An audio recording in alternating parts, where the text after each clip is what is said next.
It's amazing to watch this little feet go at lightning speed through the house. He really bonded with my younger daughter. She's like running around in the rooms and he'll like chase her. When his bestie is at school, he will wait by the front door and he'll crow. He loves his humans so much. You got something to say, mister?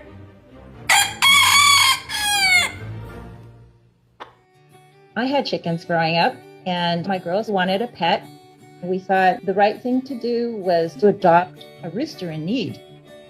When we first got him, he was very underweight and he was extremely shy. He wasn't used to being handled. It's okay, Lorraine. I'm hungry. It took probably several months and eventually he